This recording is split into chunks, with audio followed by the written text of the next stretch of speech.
Hello student, आप लोगों की जेल प्रहरी की वैकेंसी आ चुकी हैं और एमपी पुलिस में भी आप लोगों के लिए साइंस सब्जेक्ट आता है। तो उसी पर जनरल साइंस में जो टॉपिक पूछे जाते हैं उनके मैं कुछ वीडियो आप लोगों के लिए लेकर आया हूँ, जिसमें आज का हमारा वीडियो है यंत्र तथा ऊर्जा रूपांतरण। यंत्र तथा ऊर्जा रूपांतरण अक्सर इस पर क्वेश्चन आता है। क्वेश्चन कैसे आता है कि जैसे मैंने आपसे कहा कि रासायनिक ऊर्जा को विद्युत ऊर्जा में निम्न में से कौन कन्वर्ट करता है। तो अगर आपके पास ऑप्शन आएगा तो आप उसको तुरंत कर लेंगे। अगर आप इसको समझ लेंगे बहुत सिंपल प्रकार से तो कोई प्रॉब्लम नहीं आएगी। जैसे यहाँ पर लिखा हुआ है विद्युत मोटर, विद्युत शब्द पहले लिखा हुआ है, विद्युत मोटर। तो विद्युत मोटर का क्या कार्य होता है कि विद्युत ऊर्जा को यांत्रिक ऊर्जा में कन्वर्ट करता है। क्या याद रखेंगे कि ये विद्युत ऊर्जा को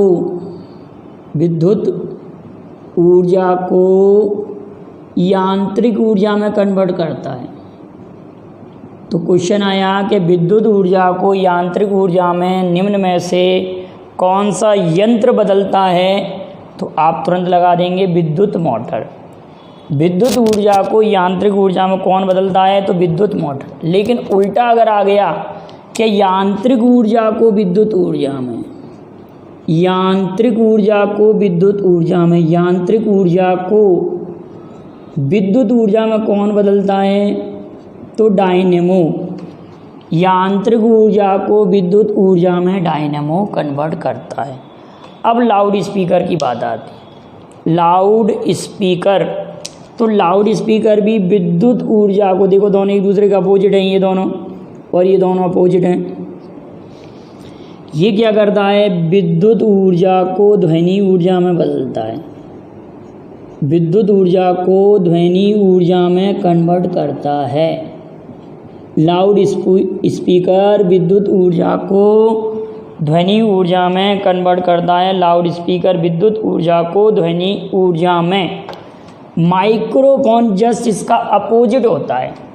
माइक्रोफोन क्या करता है, ध्वनि ऊर्जा को विद्युत ऊर्जा में बदलता है। तो ये चारों याद हो गए, बिल्कुल क्लियर हैं चारों, बिल्कुल अच्छे प्रकार से इनको याद कर लें। विद्युत मोटर क्या करता है, विद्युत ऊर्जा को यांत्रिक ऊर्जा में बदलता है। डायनेमो जस्ट इसका अपोजिट कार्य करता है। लाउड स्पीकर क्या करता है, विद्युत ऊर्जा को ध्वनि ऊर्जा में बदलता है। और माइक्रोफोन क्या करता है, ध्वनि ऊर्जा को विद्युत ऊर्जा में बदलता है। क्लियर है। अब विद्युत बल्ब की बात आती है। विद्युत बल्ब, अब सभी लोग जानते हैं कि जब उसमें लाइट भेजी जाती है, मतलब करंट भेजा जाता है, तो विद्युत भेजेंगे। हमने विद्युत भेजा उसमें, तो उसने क्या किया, विद्युत को किस में बदला, विद्युत ऊर्जा को प्रकाश और ऊष्मा, प्रकाश प्लस ऊष्मा, ध्यान रखेंगे, प्रकाश प्लस ऊष्मा। तारों में उनकी प्रकाश और ऊष्मा का, ऊर्जा का स्रोत मतलब क्या होता है, नाभिकीय संलयन प्रक्रिया होती है। जितने भी तारे हैं, जैसे कि हमारा सूर्य क्या है, एक तारा है, तो उसमें क्या, नाभिकीय संलयन प्रक्रिया द्वारा ऊर्जा का भंडार होता है। किसके द्वारा बनते हैं, हाइड्रोजन के नाभिक संलयित होकर हीलियम के नाभिक बनाते हैं। तो इस प्रक्रिया को किसने खोजा था, हेंस वेते नामक वैज्ञानिक ने खोजा था। एक बार आ चुका है कि सूर्य में ऊर्जा का स्रोत कौन सी अभिक्रिया है, तो नाभिकीय संलयन अभिक्रिया है। याद रखेंगे बेटाओ, नाभिकीय संलयन अभिक्रिया है। तो विद्युत बल्ब क्या करता है, विद्युत ऊर्जा को प्रकाश और ऊष्मा ऊर्जा में बदलता है। ऊष्मा भी जरूर लिखना जरूरी है इसमें, याद रखेंगे।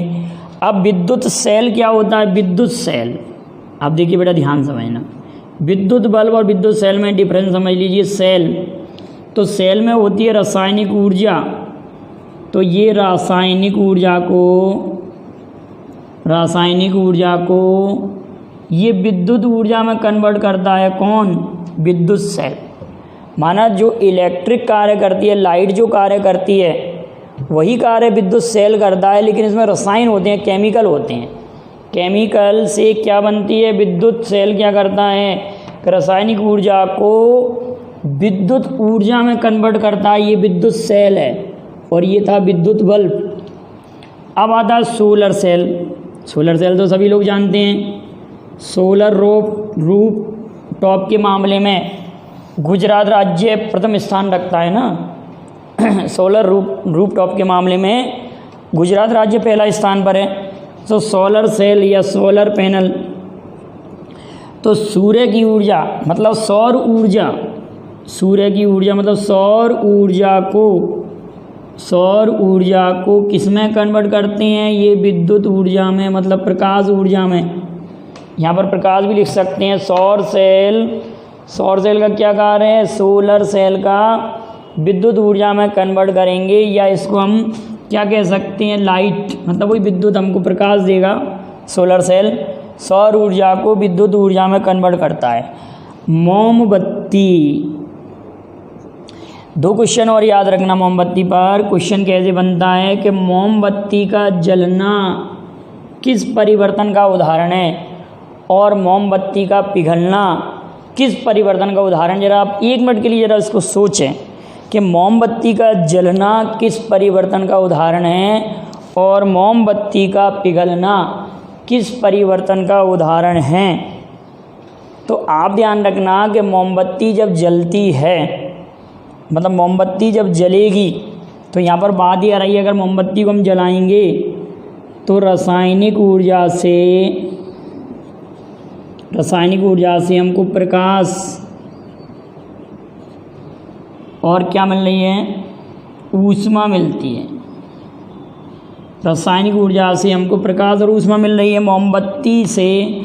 तो मोमबत्ती क्या करता है, रासायनिक ऊर्जा को प्रकाश और ऊष्मा ऊर्जा में बदल रहा है। मोमबत्ती रासायनिक ऊर्जा को प्रकाश और ऊष्मा ऊर्जा में बदल रहा है। एक पॉइंट तो क्लियर है सभी लोगों को। लेकिन बेटा ये ध्यान रखना कि रासायनिक परिवर्तन क्या होता है। रासायनिक परिवर्तन ये होता है कि जब हम किसी वस्तु से एक केमिकल से कोई अन्य केमिकल हमको मिलता है, बदल जाए अवस्था, जैसे कि सोडियम क्लोराइड बनता है सोडियम और क्लोरीन से, तो ये 2 तत्व मिलकर एक नया तत्व बनाए और उसके गुण भिन्न होते हैं। तो ये कौन सा प्रक्रिया हो गई, केमिकल रिएक्शन हो गई, मतलब ये केमिकल चेंज हो गया। तो अगर मोमबत्ती जल रही है तो रसायन जलकर हमको प्रकाश और ऊष्मा दे रहे हैं, तो हम कह सकते हैं कि मोमबत्ती का जलना एक रासायनिक परिवर्तन है। रासायनिक परिवर्तन है। अच्छा, भारत में रसायन शास्त्र के जनक किसे कहा जाता है? प्रफुल्ल चंद्र रॉय और बीसी रॉय। विधान चंद्र रॉय कौन है?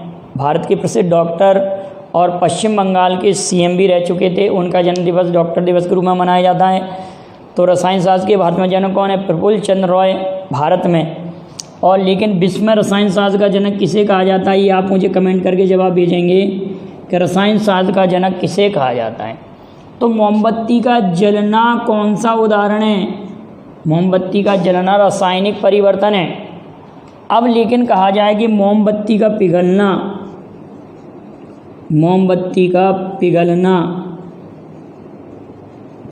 इसमें क्या होता है बेटा? एक अवस्था से दूसरी अवस्था बदलती है। जब अवस्थाओं में चेंज होता है, अवस्थाएं बदलती हैं, तो हम उसको भौतिक परिवर्तन कहते हैं। एक अवस्था से दूसरी अवस्था बदले लेकिन उनके जो केमिकल प्रॉपर्टी हैं वो चेंज ना हो। जैसे मोमबत्ती पिघलेगी तो मोम के रूप में ही रहेगी, तो मोमबत्ती का पिघलना ये भौतिक परिवर्तन होता है। बर्फ का पिघलना भी भौतिक परिवर्तन, ये भौतिक परिवर्तन है। दूध से दही का बनना रासायनिक परिवर्तन है। दूध से दही का बनना रासायनिक परिवर्तन है। ये क्वेश्चन आते हैं, ये भी मैं आपको पढ़ा दूंगा किसी वीडियो में। अब अगली बात आती है कि विद्युत हीटर क्या करता है? ये विद्युत ऊर्जा को रासायनिक ऊर्जा में कन्वर्ट करता है। विद्युत ऊर्जा को रासायनिक ऊर्जा में कन्वर्ट करता है। अब आ गई ये सोलर सेल हैं, ये फोटो इलेक्ट्रिक सेल हैं, इनको प्रकाश विद्युत सेल कहते हैं। फोटो इलेक्ट्रिक सेल या प्रकाश विद्युत सेल, प्रकाश विद्युत सेल या विद्युत सेल भी कह सकते हैं, प्रकाश विद्युत सेल या प्रकाश विद्युत सेल भी कहते हैं।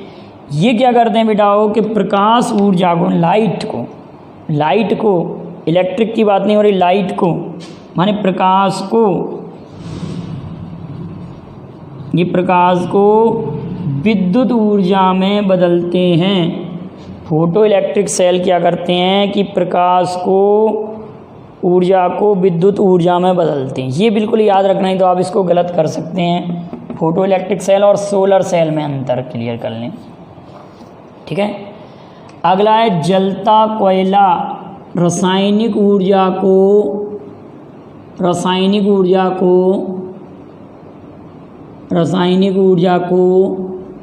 ऊष्मा ऊर्जा में कन्वर्ट करता है। जलता कोयला रासायनिक ऊर्जा को ऊष्मा ऊर्जा में कन्वर्ट करता है। अच्छा, सितार क्या है? सितार आप सोचिए जरा, सितार में यंत्र बजेंगे, यांत्रिक ऊर्जा से ध्वनि ऊर्जा बदलेगी, यांत्रिक ऊर्जा से हमको ध्वनि साउंड मिलेगा। सितार के जनक अमीर खुसरो, सितार वादक Pandit Ravi Shankar, my music my life इनकी प्रसिद्ध पुस्तक है। अब हम 2-3 क्वेश्चन जो जेल प्रहरी में आए हुए हैं जरा उनकी चर्चा करते हैं। आप सभी लोग जानते हैं गतिज ऊर्जा के बारे में तो सभी लोग जानते हैं। गतिज ऊर्जा का सूत्र होता है 1/2 mv²। मैं ज़रा इस स्थान को आप लोगों के लिए यूज करता हूँ, इसको मिटा रहा हूँ मैं। गतिज ऊर्जा का सूत्र होता है 1/2 mv²। गतिज ऊर्जा kinetic energy equal to 1/2 mv², और पोटेंशियल एनर्जी mgh। लेकिन अभी तो हमारी गतिज ऊर्जा की बात हो रही है। एक बार देखिए क्वेश्चन आया था MPSI में, आप ऐसे समझिए ना कि यदि वेग को दुगना कर दिया जाए, क्वेश्चन आया था कि वेग को दुगना कर दिया जाए तो गतिज ऊर्जा कितना गुना हो जाएगी। क्वेश्चन ये था कि वेग को दुगना कर रहे हैं तो गतिज ऊर्जा कितना गुना हो जाएगी। अब सोचिए 1/2 mv² भी कर दिया तो 2 का वर्ग 4, मतलब 4 अलग कर दें अगर हम, तो 1/2 mv² तो हमको चाहिए पुराना वाला मान, तो इतना पुरानी ऊर्जा दी और ये 4 का गुणा हो रहा है। अगर हम वेग को दुगना कर रहे हैं तो गतिज ऊर्जा 4 गुना हो जाएगी। ये क्वेश्चन पूछा गया था।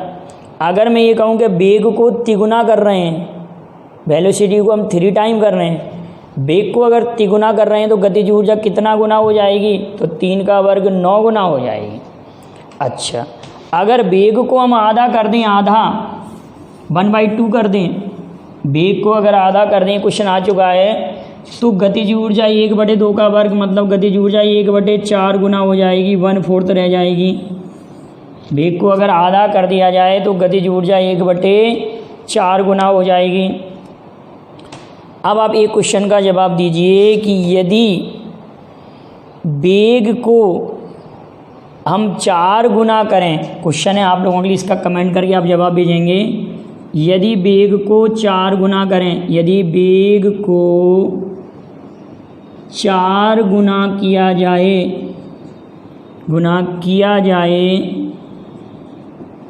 जाए तो गतिज ऊर्जा कितने गुना हो जाएगी। ये आपके लिए क्वेश्चन है। अब एक और जेल प्रहरी में आया हुआ क्वेश्चन करते हैं, ये तो MP पुलिस में नहीं, MPSI में आया हुआ था। अगला है कि यदि 2 तरंगों की तीव्रताओं का अनुपात 1:16 है, 2 तरंगों की तीव्रताओं का अनुपात 1:16 है, दो तरंगों की तीव्रताओं का अनुपात 1:16 है, तो उन तरंगों के आयामों में क्या अनुपात होगा? ये तीव्रता का अनुपात है, हमको फाइंड करना है आयाम का अनुपात। तो तीव्रता और आयाम में एक रेशो होता है बेटा, कि आयाम का जो वर्ग होता है वो तीव्रता कहलाता है। आयाम का जो वर्ग होता है वो तीव्रता कहलाता है। तो ऑलरेडी ये आयामों का वर्ग लिखा होगा, तो हमारे पास आयाम क्या आ जाएंगे? जब तीव्रता हमारे पास 1:16 लिखी है, तो अब इनका हम अंडर रूट ले लेंगे, तो आयामों का अनुपात 1:4 हो जाएगा। अब ये क्वेश्चन आपके लिए है कि दो तरंगों की तीव्रताओं का अनुपात 25:36 है। दो तरंगों की तीव्रताओं का अनुपात 25:36 है, तो उनके आयामों का अनुपात याद करो। ये तीव्रता का अनुपात है, किसका है? तीव्रता का। तो आपको आयाम का अनुपात निकालना। ये क्वेश्चन, इसका जवाब कमेंट करेंगे आप। एक क्वेश्चन और दे रहा हूँ कि दो तरंगों के आयामों का अनुपात 3:2 है, तो उनकी तीव्रताओं का अनुपात ज्ञात करो। तो उनकी तीव्रताओं का अनुपात ज्ञात करो। जेल प्रहरी के साइंस के पेपर में एक क्वेश्चन और था, 1 किलोवाट घंटा का जूल में मान कितना होता है? 1 किलोवाट घंटे का जूल में मान कितना होता है? क्वेश्चन है 1 किलोवाट घंटे का, 1 किलोवाट घंटे का जूल में मान कितना होता है? तो आप कहेंगे 3.6 गुणित 10⁻6 जूल। 3.6 गुणित 10⁻6 जूल। अब इसी साथ आप एक बात और याद कर लेंगे, ये तो याद कर ही लेंगे। पृथ्वी के लिए पलायन वेग का मान 11.2 किलोमीटर प्रति सेकंड होता है। पृथ्वी के लिए पलायन वेग का मान 11.2 किलोमीटर प्रति, लेकिन चंद्रमा पर पलायन वेग का मान कितना है? ये आप कमेंट करके जवाब भेजेंगे। चंद्रमा पर एस्केप वेलोसिटी या पलायन वेग कितना होता है? तो इस तरह से मैं साइंस के भी आपके लिए कई वीडियो बना दूंगा, आप उनको कवर कर लेंगे। जो आपको लगभग याद करने वाली बातें हैं, ये कोई विशेष समझने वाली बात नहीं थी। अगर आपको ये पसंद आया हो तो लाइक और शेयर कीजिए। Thank you very much. जय हिंद, जय भारत।